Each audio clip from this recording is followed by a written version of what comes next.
வணக்கம். இப்பதிவினை முதற் தடவை பார்ப்பவர்கள் அல்லது ஏற்கனவே பார்க்க தவறியவர்கள் சப்ஸ்கிரைப் பண்ணி பார்க்கும்படி தயவுடன் கேட்டுக்கொள்கிறேன். தத்துவ வார்த்தைகள். வாழாத வாழ்க்கை எதற்கு? வளையாத உடல் எதற்கு? வளைந்தோடும் மனம் எதற்கு? சேட்டையில்லா இளமை எதற்கு? சிரித்து மகிழா முதுமை எதற்கு? செலவழிக்காத பணம் எதற்கு? பயனில்லா கோபம் எதற்கு? செவி கொடுக்காத நட்பு எதற்கு? சண்டையில்லா காதல் எதற்கு?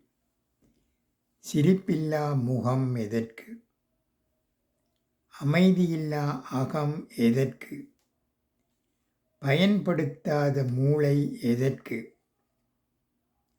பழி சொல்லும் உறவு எதற்கு? சிந்திக்க வைக்காத கல்வி எதற்கு? சிரிப்பூட்டாத கலவி எதற்கு? இனிக்க பேசாத நா எதற்கு? இன்பம் புளியாத இல்லம் எதற்கு? இயற்கையோடு இணையாய் பிறப்பெதற்கு? விருப்பமில்லா வேலை எதற்கு? காரணமில்லா ஓட்டம் எதற்கு? வாழாத வாழ்க்கை எதற்கு? நன்றி, வணக்கம்.